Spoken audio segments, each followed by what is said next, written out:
Chapter 148 is here, and Foot Soldier on the Run is going into its fourth part. This chapter was incredible. It starts off by going back to the battle between Hisui and Runa, with Hisui getting increasingly more and more frustrated as Runa dodges her attacks by hopping through portals. Runa quickly turns the tables though by sending a transmission tower through her portal right on top of Hisui. As Runa thinks she's won and that she's going to leave, Hisui, using her old deadly weapon in the mouth trick, spits a knife through the portal, stabbing Runa in the shoulder. This is one of those moments that shows experience versus raw power. Runa got ahead of herself because she thought she had won, and it left an opportunity for Hisui to attack her through her own ability. Unfortunately, as it looks like Hisui is about to win, Sakurama and 3 other Neo Rangers show up. Although Suzanne is looking really angry here, I don't think this is for any particularly negative reason. I could see it going one of 2 ways. The first is that Sakurama is here to stop the fight, saving Runa while letting Hisui know where D will be. We'll talk more about that as we get further into the chapter though. The second is that maybe Sakurama is trying to separate D from the Green Battalion to further the chances of recruiting him. That's another topic that we'll address later on though. From here, we switch over to the fight between Usakubo and Tokita. Funnily enough, it looks like Hikaru is really down for the count. That bum can't catch a break. A television is playing the news in the background referring to D, and Usakubo gets distracted. As they announce that D is gone, both Usakubo and Tokita stop fighting to watch as they show D on the boat from the last chapter. It's a relatively quick segment. From here though, we really get into the depth of this chapter, which comes from the conversation between D and Urabe. A conversation that I've been waiting for a long time. Urabe does in fact know that the Sakurama from Beilong's nest was D. Urabe is asked if he's getting sentimental, and he responds by saying that an invader wouldn't know anything about that, but follows up with his own question. During the Green Keeper arc, why was D going to let him live? Urabe's entire character arc has revolved around his preconceived notions of the invaders. He assumed that they were all bad because that's what he was taught. This idea began to crumble when he found out that an invader had saved Ranmaru during Beilong's nest. It began to fall apart even faster when D didn't want to end him. I'd assume upon learning that D was Sakurama during Beilong's nest caused it to shatter altogether. At this moment though, he's being inquisitive. He's asking questions out of confusion, trying to challenge his own worldview, and then we get a flashback. During the 3-way battle, Urabe had found XX, the same invader who saved Ranmaru, and asked her to run away with him.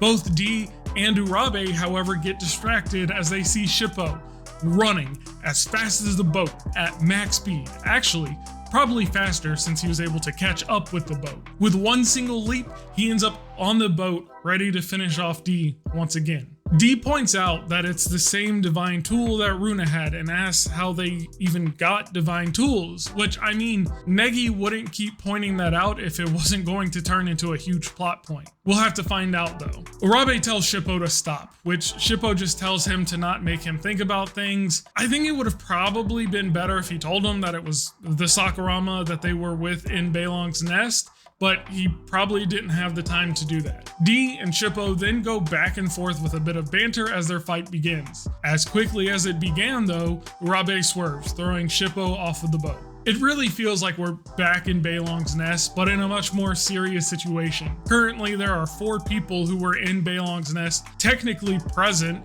even though one's back on shore. I really wonder how this will play out. D asks Urabe whose side he's on, and Urabe tells him that he'll take him back to the Neo Rangers hideout. As D is about to refuse, Urabe lets him know that XX is there. As long as they survive what comes next, it looks like XX might finally be reintroduced into the story. You might ask, why is she with the Neo Rangers? But to be fair, there are technically several executives working within the Neo Rangers, so that would be the place that she'd go. It then quickly jumps over to Shippo, who screams for the 2 of them to jump out of the boat as we see a huge shadow below it. Now, let's pause a moment. I could be stretching it a bit, but Shippo is showing concern for the invader he was just trying to kill. Maybe from their banter and the situation as a whole, he's realized who D is as well. Or maybe he's just being a nice dude. I don't know, the first one kind of seems off because Shippo's not that smart. Anyways, a giant fist emerges from the water, smashing the boat into pieces. D and Urabe were able to jump out first though, and as D sinks into the water, that's where we get to see the sea monster Aizome. And by that, I mean she's just chilling underwater attacking things, which is exactly what a sea monster would do. I will say though, I'm honestly surprised. I thought that the big muscular arms was a temporary buff due to Usakubo's divine tool. It, however, looks like it's a more permanent power-up, which does make her a bit more threatening as a solo actor, since they are an extension of her body and they can harm D. God, I can't wait for 149. I need to see where this goes or how this is resolved. Obviously, I don't think she's gonna finish D off, but this is such a dire situation, I can't foresee the Death Messiah's secret weapon not activating here. To run it back to my previous thoughts though about recruiting D, it looks like Urabe is trying to lure D back to the Neo Rangers hideout by using the fact that they have XX there. I know Sakurama has different goals than D though, so maybe this is just Urabe trying to get D out of a dangerous spot amongst the Rangers. Maybe this is his way of trying to save a friend, and I find that really touching. This would go along really well with the sentimentality question. And here it is though. The last video I mentioned I'd start having a segment where I responded to your questions in video. First up, we have Aaron Yeager 6210 who says, I don't understand why D said he wouldn't escape because that's lame, but then proceeded to do it. Like, what does the author want to show by this? Personally, I don't think it was really D's choice to escape. He was trying to find a safe place where he could heal up a bit, which caused him to keep moving.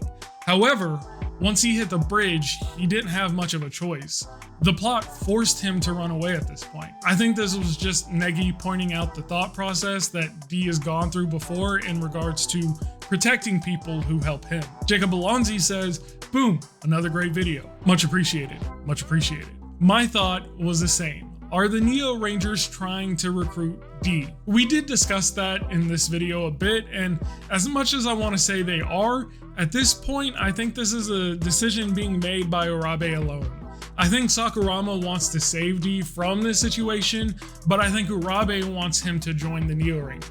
With that though, if you want your comment in the next video, feel free to ask something about the chapter or really anything regarding Ranger Reject. If you enjoyed the video, feel free to like and subscribe. Otherwise, peace. Actually, sorry, no peace. Quick reminder, the Chidori video is in the works. I have the thumbnail created, the video has been sent to the editor, and he said it takes roughly a week and a half. So end of this week, maybe beginning of next week, that video should be out. Just keep your eyes peeled. I'll let you know. On that note, peace.